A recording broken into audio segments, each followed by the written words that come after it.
into the GSMC Fantasy Sports Podcast, and for our third segment of today's show, we're sticking with the College Football Playoff Quarterfinal talk and transitioning over to the 7-2 matchup.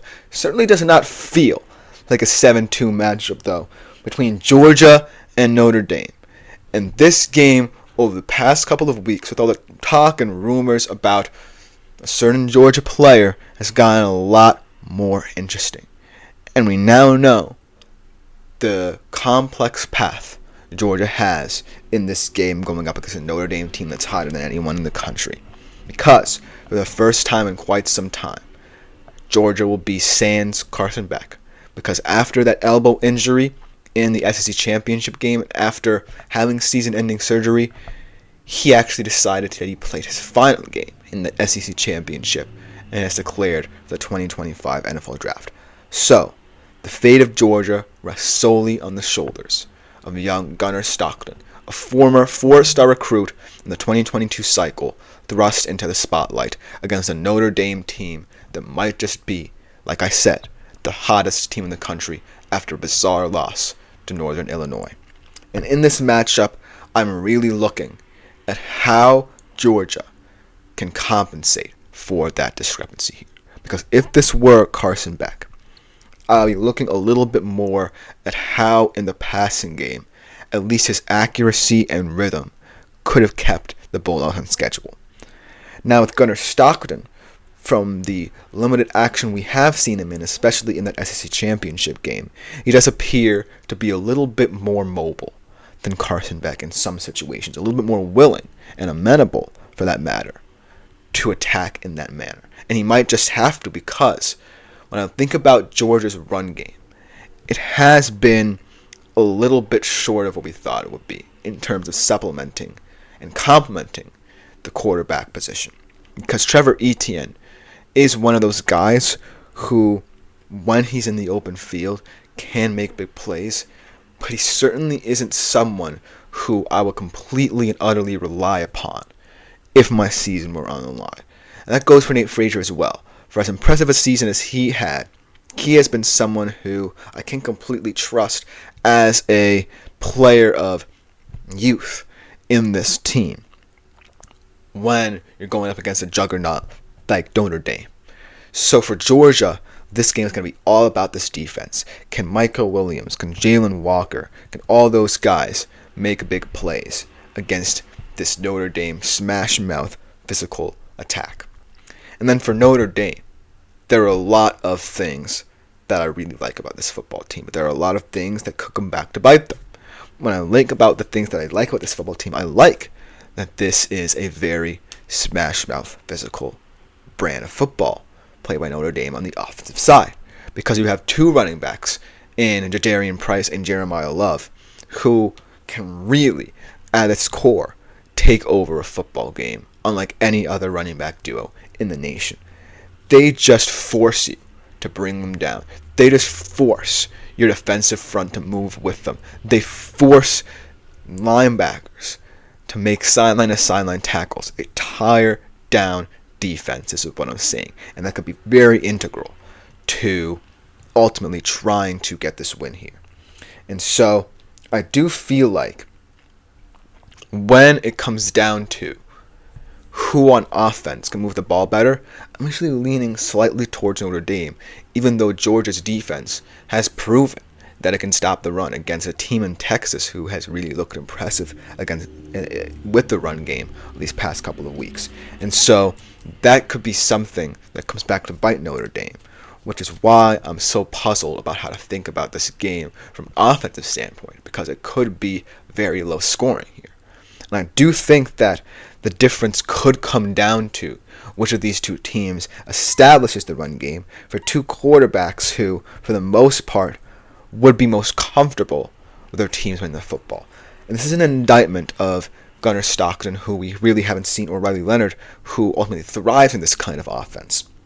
But I do think that these quarterbacks are not going to be as integral to their team's success as these run games, because when I think about these defenses, they're going to want to key in on the run.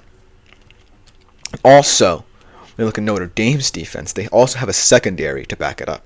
So, really, when I think about what Georgia's going to have to do and what Gunnar Stockton's going to have to do to make sure that everything's on schedule, I do think that he has a much bigger challenge here. Because let's go over to the Notre Dame quarterback side of things. Because Riley Leonard is someone who, yes, may not be the best passer in college football, but he certainly can exploit defenses when that run game is going. He thrives on being efficient. He thrives on taking his chances when they're presented to him. He thrives when, most importantly, this running back duo is going. And that's what I think could be the difference here. Because with inexperience and Gunnar Stockton on the other side, chances are Georgia's going to have to rely on this defense. If this defense gets over-aggressive, that will play right into Notre Dame's hands here.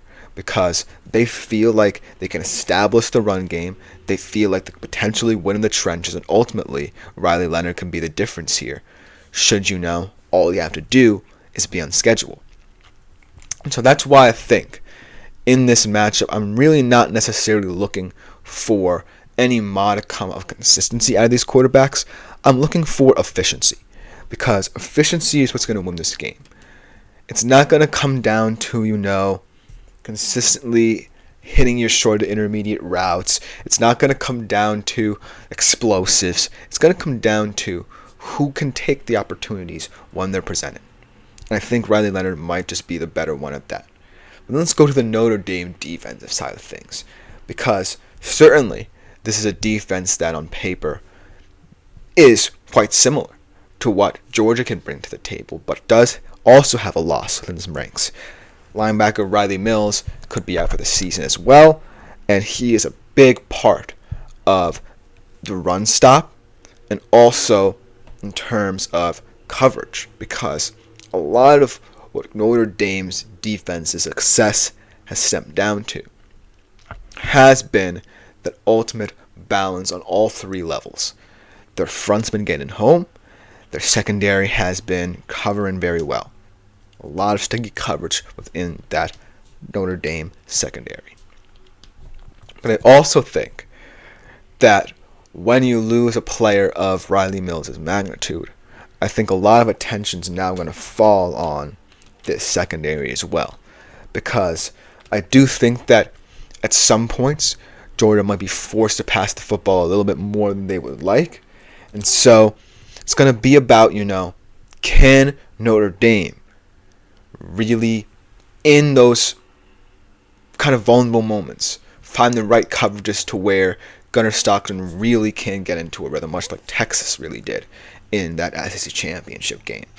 Because I do feel like Gunnar Stockton wouldn't necessarily be in this position of trust had none of this Georgia staff believed in him.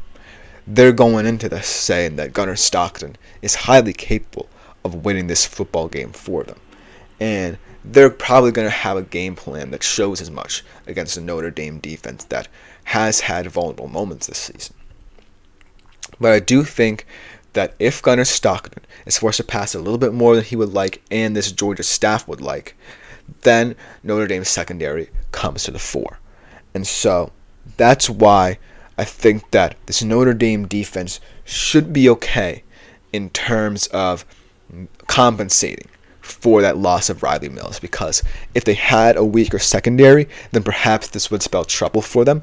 But I do think that ultimately they have a lot on the back end and still in the defensive front that can compensate for that kind of loss in that linebacking core. But then, looking at this game from a prediction standpoint, because Georgia is ultimately the 2-point favorite here. The over-under is 44.5, UGA minus 130, Notre Dame plus 110, and this actually, bear in mind, was written a couple weeks ago, so it could have gone in Notre Dame's favor a little bit, and I would not have been surprised, because everything on and off the field seems to be very much in their favor. Ultimately, what this could come down to is coaching experience as well, because remember, Kirby Smart has been in this position before, with a guy very much like a Gunnar Stockton when you really think about the trials and tribulations he has gone through in Stetson Bennett, who really was not necessarily the most miraculous of QBs, but yet led Georgia to their first title in over, 30, 40 years. And so it's not like Kirby Smart hasn't been in this situation before. 6-2 overall in the college football playoffs. And then when you look at Marcus Freeman, he has had a very illustrious tenure so far with this Notre Dame Fighting Irish team. And so I do feel that experience could come back to hurt this Notre Dame team, just because I can't necessarily count out Kirby Smart. But from this analysis, from what this off-the-field situation has brought to the forefront for Georgia, from what I've seen out of Notre Dame ever since that loss to Northern Illinois, as being one of the hottest teams in the country, playing a brand of football that you simply can't slow down, I think that I have to pick Notre Dame, whether against the spread, like I said, not necessarily certain of, or with the spread. I do feel that this game is Notre Dame's to lose right now, because they have all the momentum, they have the tact that they need on both fronts, and they ultimately have the more efficient quarterback. Because I'm not sure if that run game for Georgia can get going, the Gunnar Stockton can pass them to victory. So that's why I ultimately have to take Notre Dame here, just because when I think about the structure of these teams, I just think Notre Dame has built for this moment a little bit more than Georgia, who is simply now going to have to try and cover the tracks, really, with Gunnar Stockton. I don't necessarily know what the contingency plan will look like, and that's the ultimate reason why Notre Dame is my pick here.